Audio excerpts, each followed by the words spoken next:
This is Conway's Game of Life. Most of you are probably familiar with it. It's an unusual zero-player game where patterns change over time, a bit like life evolving, with cells living and dying, following very simple rules. Some of you have actually probably written the code that implements this for one reason or another, and generally it looks a bit like this. 3 nested loops going over the board, going one cell at a time, counting neighbors around them, setting the new state, repeating forever. Now, a few months ago, a weird idea popped into my head and I just couldn't shake it off. Could you implement it like this instead? Can you implement the game of life with regex? And if you can, what does that mean for our understanding of what regexes can do? First of all though, hi, my name is Daniel and I work at Indeed Flex. We are a flexible staffing company based in London. As you probably noticed though, I'm not originally from London, I come from Argentina, so in case you were wondering, that's the accent. And now that we got that out of the way, let's go back to this weird idea that I had. Can you implement the game of life with just the regex? Now first, this sounds ridiculous, right? Regex are a pattern matching tool. How would you ever be able to drive behavior with them? You know, how we gotta loop through all of these cells, count their neighbors, how could you ever do that? Now some of you may also be asking, Daniel, but why? And if you're asking that, you might not enjoy the rest of this talk. You may be a bit too sane for this. But for the rest of you wondering whether you can actually do this, the answer is yes. Kinda, it's complicated, but I think the solution is quite interesting and the implications of it are quite interesting, which is why I'd like to share this with you. Now, in order for the approach to make sense, I can't just jump straight to the answer. I'm going to have to walk you through more or less the same steps that I took, and that includes some dead ends, some intermediate steps. One thing I would recommend is that you try to stay ahead of me and think how you would solve this at each stage. It's going to make the talk way more fun. Oh, and all of the code that I'm going to show is going to fly by a little bit fast, but there will be a repo that I'll share at the end, and you can look at all of it in detail later if you want. So first of all, let's look at the game of life and what the rules are. We have a 2-dimensional board of cells. Any cell can be alive or dead. Let's think of this as 1 and 0. And this board evolves over generations. On each generation, each cell will be alive or dead based on how many neighbors it has. If there's too few, it dies. If there's too many, it dies. And if it's dead and has exactly 3 neighbors, it spawns into new life. And that's what you see happening up there on that board. Now the rules reduce to this simple expression. You're going to have to trust me here. In the next generation, you are alive if and only if now you have 3 neighbors, or if you have 2 and are already alive. Or put another way, these are the transitions. This guy dies of loneliness. He only has 1 neighbor and he needs at least 2. That guy is dead and he stays dead. This guy is alive and he stays alive. He has 2 neighbors and that's enough. And that guy over there spawns into new life because he has 3 neighbors. Now throughout this talk, I'm going to represent cells like this, by the way. Alives are 1s, deads are 0s, and a cell highlighted in orange will be the cell that we're currently evaluating to see if it should be alive or dead in the next generation. So how do we approach this implementation? Well, we have a board with a bunch of cells in a certain state, and we need to change some of those to make the next generation. So you can think of this as 2 separate problems. First, we need to find the cells that need to change. That is, cells that are alive that need to die, and cells that are dead that need to spawn into new life. And then we need to change them into their new state. Or you could say, replace them for a cell in the new state, right? Find the cells that need to change and replace them. Find, replace, this now sounds a bit more like a regex, doesn't it? So hopefully this idea doesn't seem as ridiculous anymore. Now I'm going to add a 0th step here. We need to first represent this data in a way that will actually let us do this with a regex.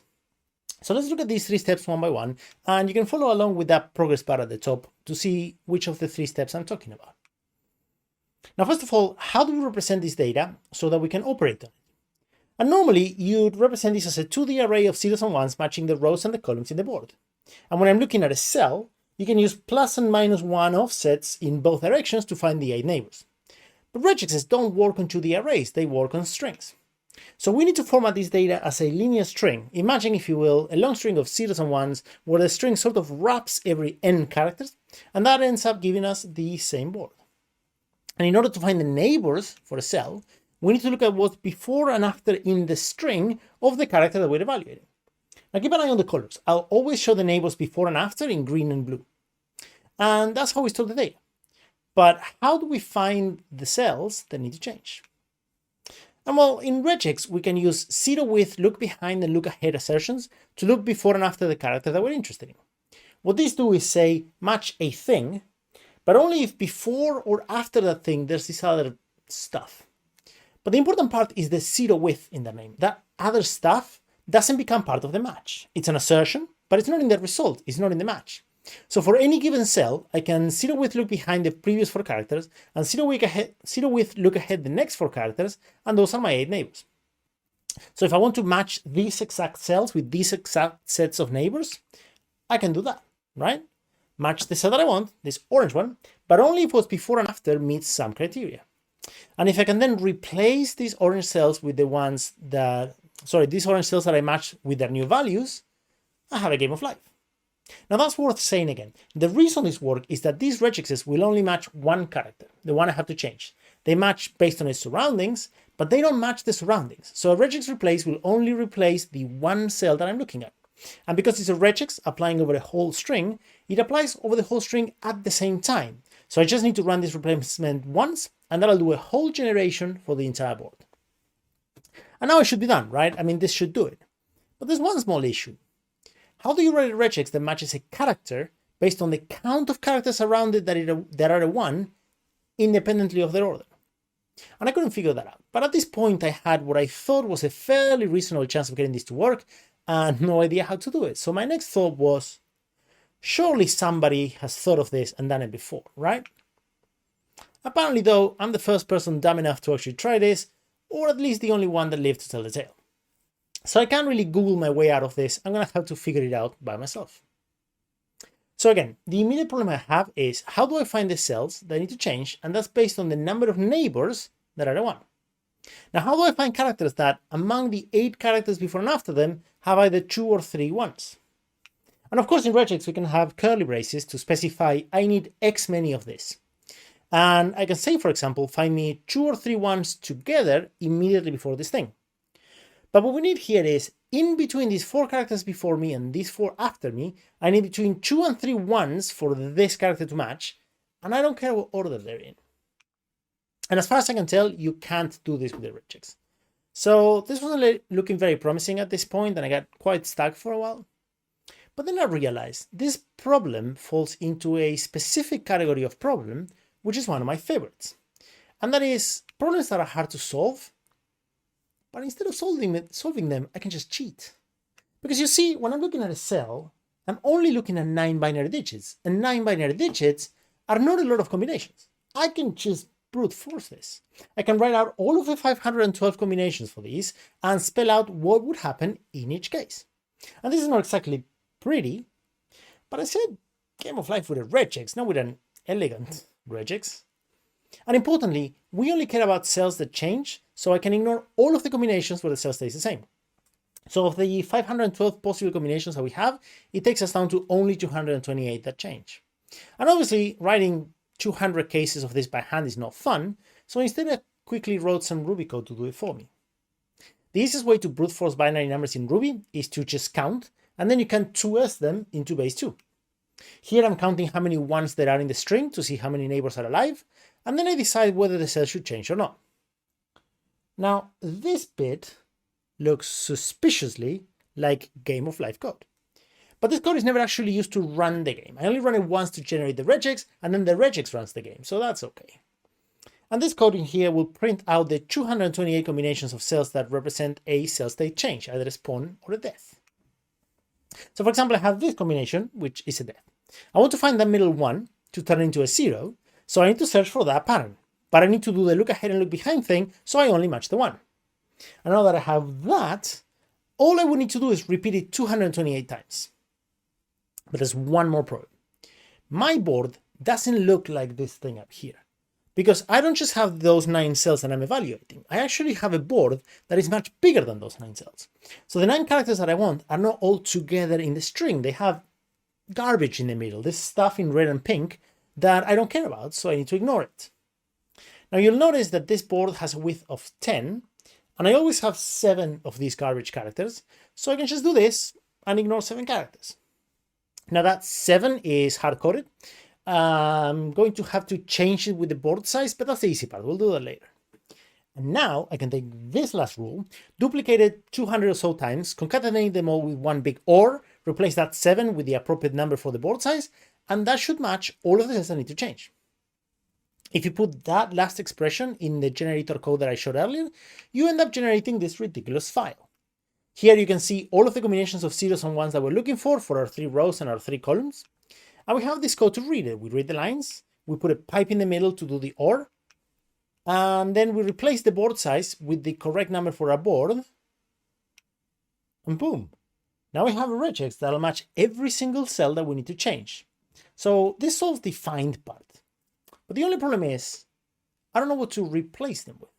This is going to find all of the cells I need to change, but that is both spawns and deaths, zeros and ones. I need to know which one is which. Now the good thing is, I know the cell needs to change, and there's only 2 possible values. So if it's now a 1, it needs to change to a 0, and vice versa. But the question is, what do I do here? What do I pass to gsub to flip those cells? And here, I need to take an intermediate step for clarity. It turns out gsub accepts a string to replace with, or you can give it a block. So in this case, the regex is doing all of the heavy lifting, finding me all of the cells that I have to change, is doing all the interesting work. And all I'm doing in that Ruby block is flipping the cells. And to my absolute surprise, that worked. This pattern you see here is called the glider gun, and it's one of the things that make the game of life magical. This is what it should look like, and that is my garbage implementation. It actually works. Oh, and that speed you're seeing, by the way, that's real time. That's how fast it runs. So it's not the fastest thing I've ever seen, but considering the horror of what I'm doing, I'm actually pretty impressed with Ruby here. And so this is one way to do this thing. There's one more problem. This is not a regex. This is bullcrap. I promised you game of life with regex. No, mostly regex, but there's some sneaky Ruby in the middle. I need to do this part also with a regex. All right. So far, we've been doing fairly standard regex work, you know, the kind of thing that you do every day. But hold on to your socks, because the next bit is where it gets wild. Because remember that the problem I have is that given a matched cell, I don't know whether to replace it with a 1 or a 0. And we don't have an obvious way of doing that with a regex replace yet. Now you might think that you can do this in 2 stages. Have one regex with all the combinations that have a 1 in the middle, all the deaths, and another one with all the combinations that have a 0 in the middle, all the spawns. And then you can match all of the live ones that need to change, replace them for zeros, match all the others, replace them for ones, and you're done. But you can't do that. You need to do all of this in one single pass atomically, and that's partly why the regex approach is magic, because it gives me that for free. Let me explain why. The standard implementation of Game of Life starts by making a new empty board in each generation, and then filling that with the data from the previous generation. And that's because if you modify the board that you have as you go, you will modify the neighbors of cells that you haven't evaluated yet, and that's going to modify their outcome. As an example, we have these 3 cells highlighted in purple that are going to die of loneliness, but the yellow one has 3 neighbors, so it's going to spawn new life. That board over there on the right is what would happen on the next generation. But if you do it in 2 stages, first death, then spawn, you first kill the 3 lonely cells, then you have no neighbors left and nothing gets spawned. This doesn't work. And obviously the same thing happens if you first spawn and then do the deaths. You can't do this. So again, so far we've matched all of the cells I need to change, but I need to pass to gsub a parameter saying what to change them to. And that thing needs to resolve to a 0 for all the 1 and to a 1 for all the zeros. And to explain how we do this, we need to take a little detour and talk about named captures. Now, most of you probably know that when you're matching in a regex, you can capture a chunk of the match and then use it in the replacement as a back reference. Let's say, for example, I have this American phone number and I want to format it nicely like that. I can match the 3 different parts, capture them with these parentheses, and then replace them making references to those 3 captures by number, 1, 2, and 3. And if your regex is super simple, this is fine. But it's very common to have tons of parentheses in your regex, which makes it really hard to keep track of which one is which capture number. And when you have that problem, you can name your captures like this. And then you can call them by name when you're replacing using this \k syntax, which makes things much easier to follow, what's going on. And this is what we call named captures. And you probably knew about these. But here's the bonkers part that I didn't think was going to work. First of all, you can do captures inside of your look aheads and look behinds. So you're not matching that part, you're just asserting that it's there. But if it is there, it gets captured as a name reference that you can use later. But the real bonkers bit, which I was sure wasn't going to work, is that you can declare the same name for a capture multiple times in your regex. And if you have an OR, whichever side of the OR matched kind of wins, and that's the value of the capture. So going back to something closer to our regex, if you remember, we were doing something like this. If you ignore the white space for now, that matches a 1, but only if it's preceded by 3 zeros. Now I'm not matching the zeros, but I can still capture one of them and name it. For example, let's name it replace. Now if that expression matches, I match the 1, but I have a capture name replace with a 0 in it. And as I just mentioned, I can have 2 expressions with the same capture name separated by an OR. So only one of these 2 will match, and whichever one matches, that's the value of the replace capture. And this is nuts. I was 95% sure that wasn't going to work. That regex over there will match one of 2 things. The 1 at the end of 0001 or the 0 at the end of 1010. And it matches just that final 1 or 0, and only if they have this prefix. But if the 1 matches, the replace capture holds a 0, and if the 0 matches, the capture has a 1. Do you see what just happened there? If I match a 1, my capture has a 0. If I match a 0, my capture has a 1. All I need to do is replace the match with the capture, and we flip the number with no code, only regex. So what we need to do is modify these 228 cases and add these captures. On any cell that is alive and needs to die, I pick a neighbor that is dead and capture that character. And for cells that are dead and need to spawn, we capture an alive neighbor. We change the generator code to pick an appropriate neighbor and surround it with the name capture that we call replace. And the runner code now looks like this. I can tell each matched cell to replace itself with the capture that I chose, which happens to have the opposite digit, and now the dream is complete. I have a pure regex replace that runs the Conway game of life, which is exactly what I set out to do at the beginning. Here's our glider gun again. It still works.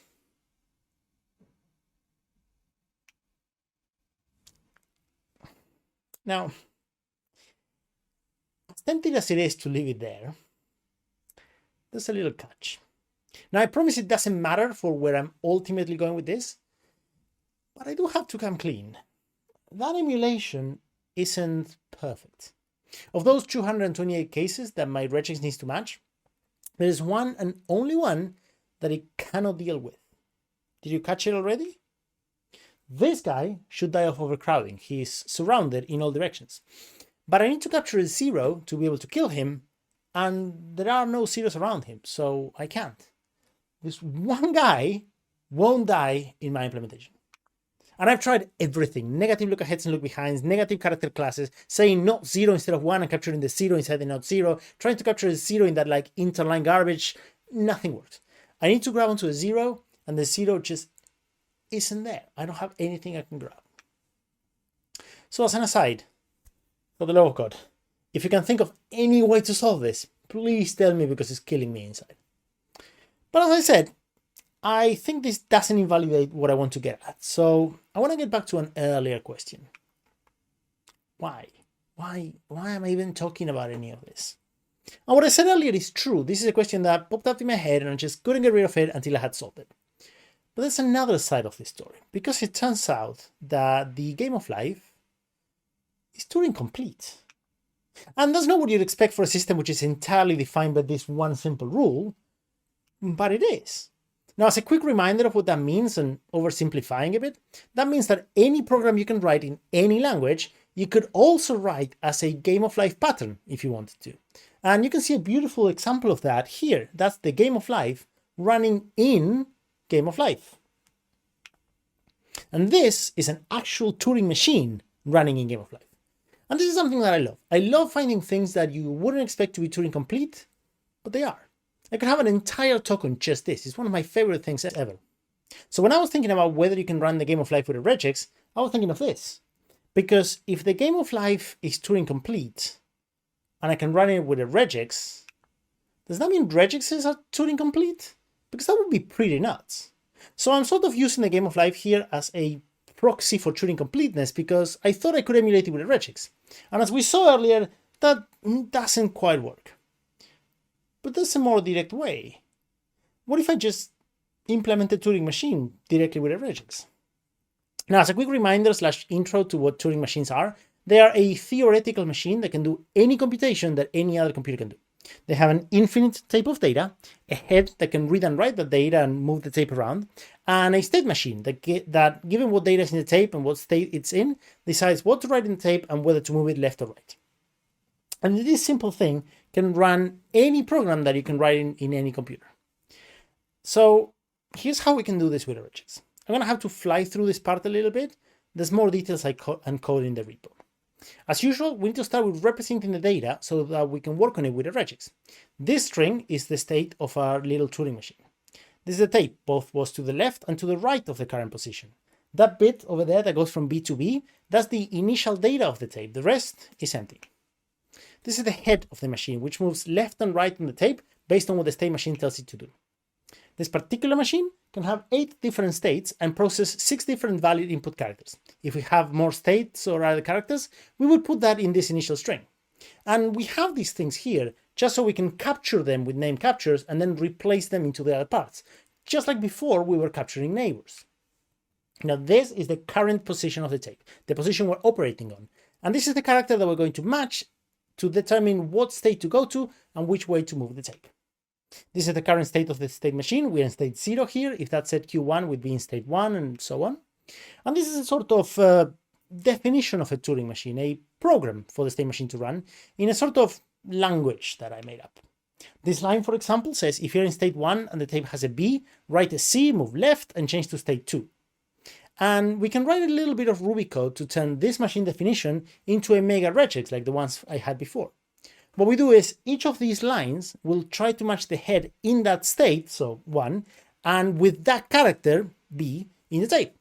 And it'll capture all of the right parts of the head and the tape for the replace to do its thing. And then each of these lines is going to be a clause in a giant set of ORs in my regex. So that is the same program in regex form, and highlighted there is that example line that I mentioned. So this whole thing, what it does is basically look for all of the possible contents that the head could have based on all of its possible states and all of the possible characters in the tape. And it'll also match the little bit of tape just to the left and to the right of that head. And it's going to put all of the relevant pieces into name captures like we saw before. And then it'll replace that head and the tape with the new values that show the new state of the whole thing. Now this program in particular takes a string of zeros and ones and repeats it.